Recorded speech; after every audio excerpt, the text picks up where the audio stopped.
Alors, bonjour Léa, merci de prendre le temps de cette interview. Donc, tu es là avec nous cet après-midi pour nous parler de ton expérience dans le programme Bankable que tu as suivi en début d'année 2026. Mais avant que tu nous Mhm. en parles, est-ce que tu peux nous dire rapidement qui tu es, ce que tu fais aujourd'hui? Oui. Alors, qui je suis, Léa? Ce que je fais, j'accompagne des entrepreneuses et alors je suis coach business et je suis aussi médium psychique, ce qui fait que quand j'accompagne des entrepreneuses, je vais allier stratégie et ce qu'on pourrait appeler intuition, ce que je préfère appeler moi capacité psychique, c'est-à-dire que on va à la fois chercher de l'information via nos capacités et à la fois utiliser de la stratégie. On fait un medley et on avance. Voilà. Ok, super. Et du coup, est-ce que tu peux nous dire en termes de communication, toi, comment tu fonctionnais jusqu'à maintenant, pas jusqu'à avant le Ouais. programme? Alors avant le programme, il y a toute une partie que j'ai travaillé avec toi. Donc toi, tu t'occupais de mon contenu et jusqu'à, je sais plus trop, peut-être septembre 2025, Oui, je crois, oui. août 2025, quelque chose comme ça. Et après, parce que j'avais un nourrisson à la maison, donc c'est pas super évident de communiquer sur Instagram quand t'as un bébé. Et après, j'ai repris le flambeau quand je l'ai mise, quand je l'ai faite garder. Donc, je faisais ma communication et je sais pas, en décembre, je commençais à en avoir marre, tu vois, de communiquer parce que je savais plus trop au niveau du positionnement parce que j'avais deux comptes. J'avais un compte business, j'avais un compte sur la médiumnité. Deux comptes, ça fait beaucoup quand c'est pas ton grand kiff de communiquer sur Instagram déjà. Donc je sais le faire parce que ça fait partie de mon métier de communiquer. Communiquer, c'est vendre. Donc voilà.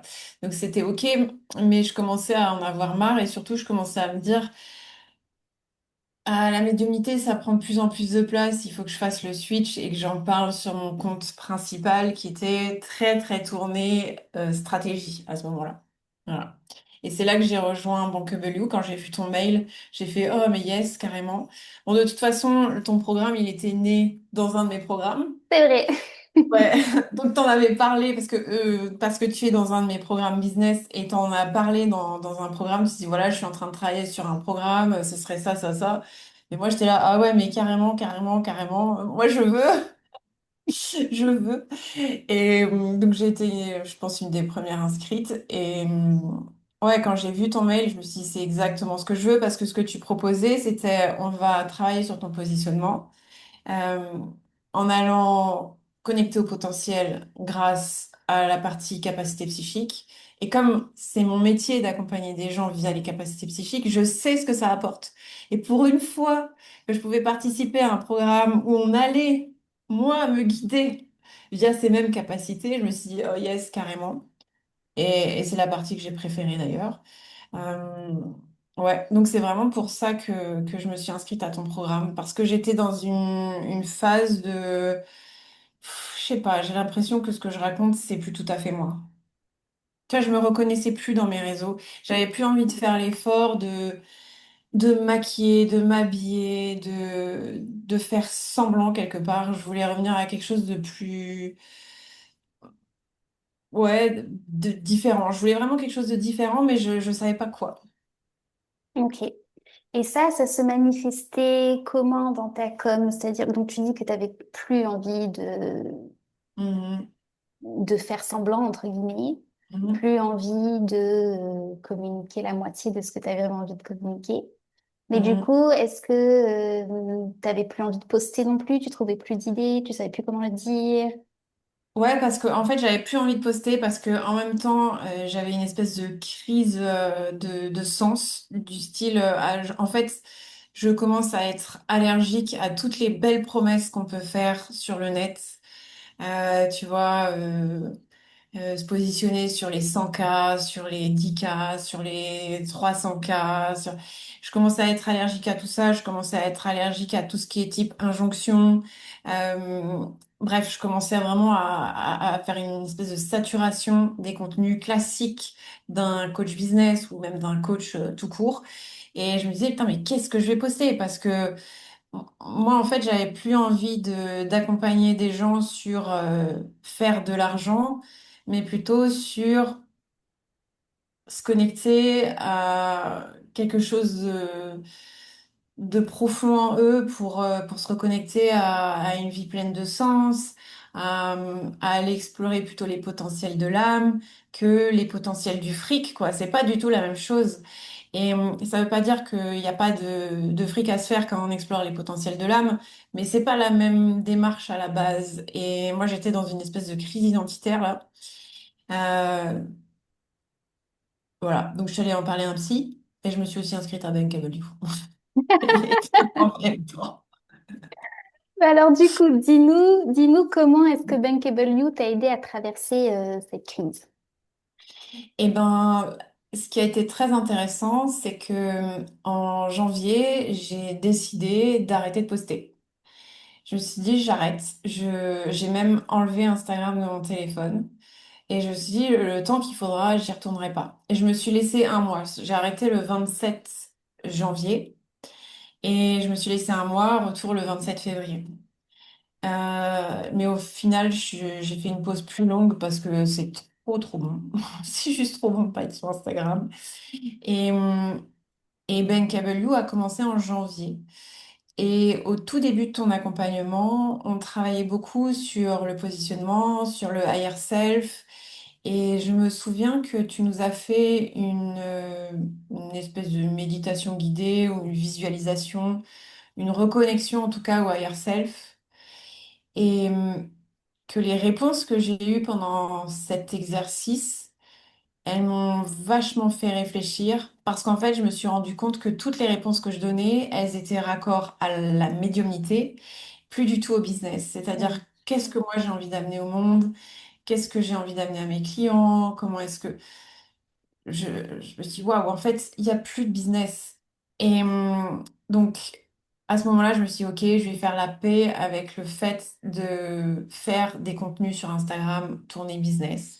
Et je vais faire des contenus sur Instagram tourner médiumnité, avec un fond business quand même, parce que j'adore ça, j'aime accompagner les entrepreneuses. En fait, concrètement, moi, ça me fait kiffer quand une femme fait ce qu'elle aime et qu'elle me dit, voilà, j'ai généré tant. Quand... Et en plus de ça, j'étais en train de coacher des femmes dans le Cercle Vert, qui est un accompagnement qui allie stratégie et intuition. Et c'était la première session, parce que j'en ai fait plusieurs, hein, et ça fait 3 ans que je fais ce programme. Et c'est la première session où les femmes venaient vers moi pour développer le business, mais aussi pour développer leur capacité psychique, pour accompagner d'autres gens dans leur business via leur capacité psychique. Et ça, c'est la première fois que ça m'est arrivé. Et donc, je me suis vraiment dit, en accord avec ton programme, je me suis dit, mais là, il faut que je change mon positionnement. Parce que les gens viennent vers moi pour ces capacités, plus tant pour le business, oui, un peu, mais surtout pour les Mm. capacités. Ça m'a vachement aidé, ouais. Donc, ça m'a aidé à passer de, je suis très attachée au business et j'ai peur d'y amener la médiumnité, à, bon, bah, j'amène la médiumnité à fond et, ben, le business est toujours là. Mais c'est plus ce sur quoi je communique avec des trucs du type les 3 erreurs à éviter si tu veux faire 5K ou voilà, les 5 choses à faire si tu veux faire 10K ou tu vois, je suis plus du tout là-dedans. Super. Mais c'est marrant parce que quand je travaillais avec toi en tant que ta community manager, déjà, tu étais un peu entre les deux. Comme tu disais, tu avais tes deux comptes. Tu avais Mhm. Cafeteuse, tu avais les apprentis perchés. Et finalement, tu as mis, ça a mis quoi, 1 an, 2 ans? À ce que On va tu peut-être 2 ans. fusionnes? À ce que tu... 3 ans? Et Mhm. là, tu penses, qu'est-ce qui a été le déclic pour te dire cette fois, j'y vais? Tu vois, est-ce que c'était le côté ras-le-bol? Est-ce que c'était ces clientes qui sont venues Ouais, confirmer? Est-ce que c'était une accumulation de preuves que oui, il faut que tu ailles dans ce sens-là? je pense que c'est tout ça parce que en janvier, j'étais vraiment sur une perte de sens. par rapport à la partie coaching business. Mm. Avec, j'avais suivi en plus des accompagnements qui m'avaient vachement challengé sur le fait d'amener les gens à croire un peu n'importe quoi. Tu vois, je sais pas. Bref, j'avais beaucoup de choses en moi qui me disaient je rejette vraiment une façon de faire ce métier-là. Et, et ça m'a obligée à me positionner vers, OK, alors moi, je suis pas une coach comme ça, mais je suis une coach comme ça. Et c'est intéressant parce qu'avec mon psy, j'ai vachement travaillé là-dessus. Il me disait, tu sais, tu as le droit de dire ce que tu veux pas être. Et ça m'a aidé. Donc, je l'ai pas dit sur mes réseaux, mais je l'ai fait pour moi. Qu'est-ce que je ne suis pas en tant que coach? Et qu'est-ce que j'ai surtout envie d'être? Le travail avec toi, ça a été une confirmation sur le fait que moi, ce qui me fait kiffer, c'est d'accompagner les gens avec mes capacités. Et bien sûr, il y a toujours de la stratégie quand j'accompagne un entrepreneur parce que on fait de l'argent avec de la stratégie, mais on fait aussi de l'argent avec du sens. Et le sens, il vient de quelque chose qui est beaucoup plus profond. Et se connecter à ce beaucoup plus profond, ça faisait sens pour moi. Et à force d'échanges aussi, parce que c'est un groupe, et ce qui était intéressant dans ce groupe, c'est que toutes les femmes du groupe étaient des femmes de mes programmes. C'est Donc, vrai. c'était que des clientes. Et ça, c'est top. J'ai adoré ça parce que elles connaissent mon travail et leurs questions étaient hyper pertinentes. J'ai pu me découvrir à travers leurs questions et j'ai pu aussi voir comment elles me voyaient et me dire, mais en fait, tout le monde me voit comme médium et moi, je continue à communiquer comme coach business. Donc, il est peut-être temps que ça change, tu vois. Et c'est vraiment là que j'ai fait le switch. Mm. Carrément, carrément. Je trouve aussi que cet aspect groupe est particulièrement précieux. Alors c'est vrai que pour toi, c'était Mhm. particulièrement marqué parce que tu avais vraiment tes clientes en face pour le coup. Mais même pour les autres membres du programme, plusieurs fois, je les ai amenés à se projeter dans la cible de Mhm. chacune, pouvoir leur faire vraiment un Mhm. retour miroir de qu'est-ce qu'on perçoit d'elles Ouais, et ça qu'est-ce c'était qu'elles top. devraient mettre en avant, quoi. Mm. Ça c'était vraiment top. Je me souviens d'une session où elles ont posé plein de questions sur ce que voilà ce que j'aimerais faire. Tu exposes ce que tu veux faire et puis les autres posent plein de questions comme si elles découvraient ce que tu fais.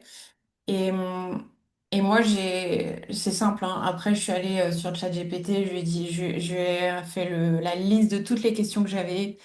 Et, et j'ai décidé, moi, de déléguer ma communication à nouveau parce que je n'ai plus envie de créer du contenu pour Instagram.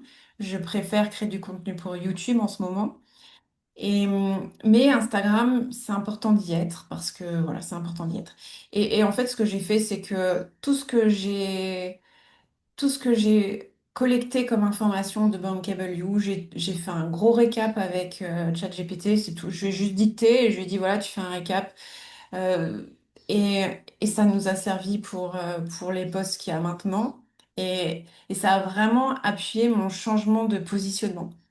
Et quand je suis allée tourner les contenus avec la personne qui est en charge de ma communication, il était derrière sa caméra, il me regardait, il me disait, mais tout ça, t'en parles jamais en fait.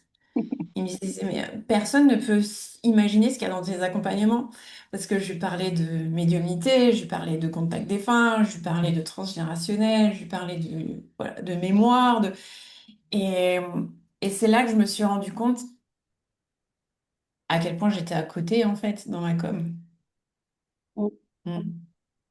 Et ça, c'est génial que tu aies eu ce déclic de pouvoir en parler et qu'on puisse se projeter dans, c'est quoi vraiment travailler avec toi parce que finalement, c'est ce qui te différencie de toutes les autres coachs business sur le marché. Ouais, complètement.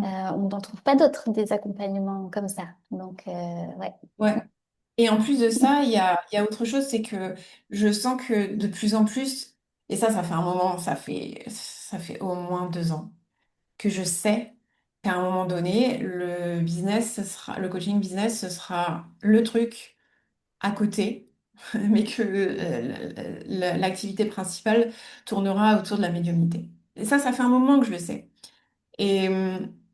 Et là, avec Bankable You, je l'ai vraiment senti comme quelque chose de plus en plus actuel, ce qui fait que j'ai pu aussi réfléchir à ma communication comme, OK, on va plus juste parler aux entrepreneuses, c'est-à-dire que je peux aussi parler à des personnes qui veulent juste apprendre à se reconnecter à leurs capacités et c'est OK.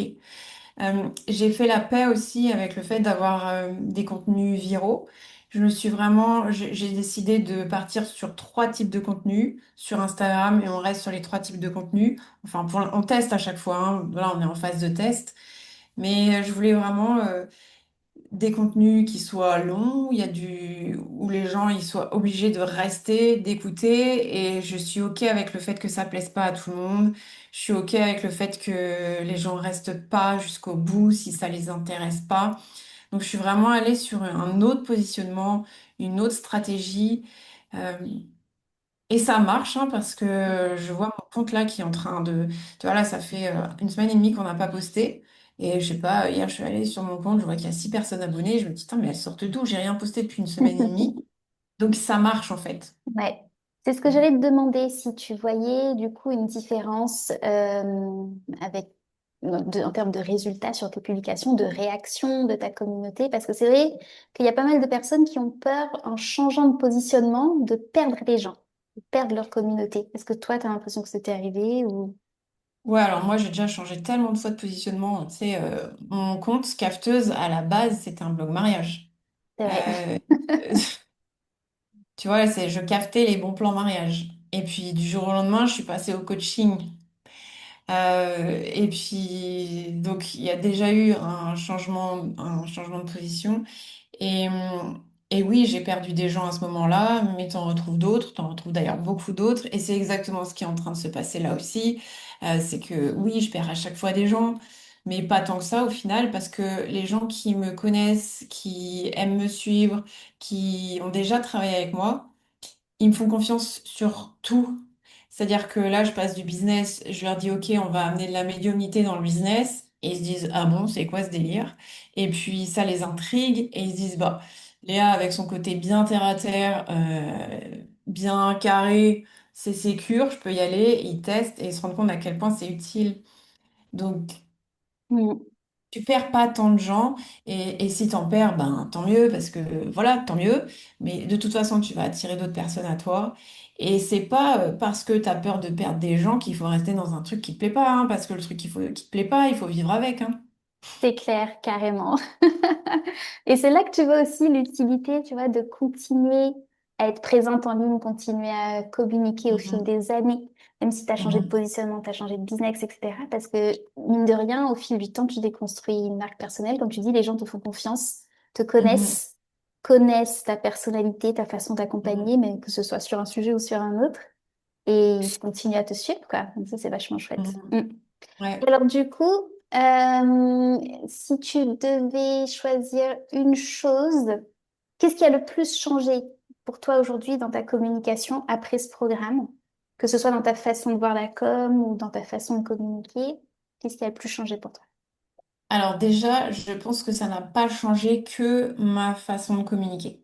Mhm. Ça a changé mon positionnement, mais qui dit changement de positionnement dit aussi changement pour la suite, pour les ventes.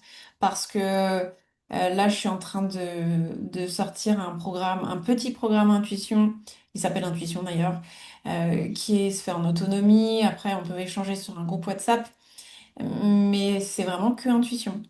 Et j'ai un autre programme de médiumnité. Enfin, tu vois, c'est vraiment un changement de positionnement où je suis OK avec le fait de ne pas faire que du business. Et ça, c'est déjà un très grand pas en avant.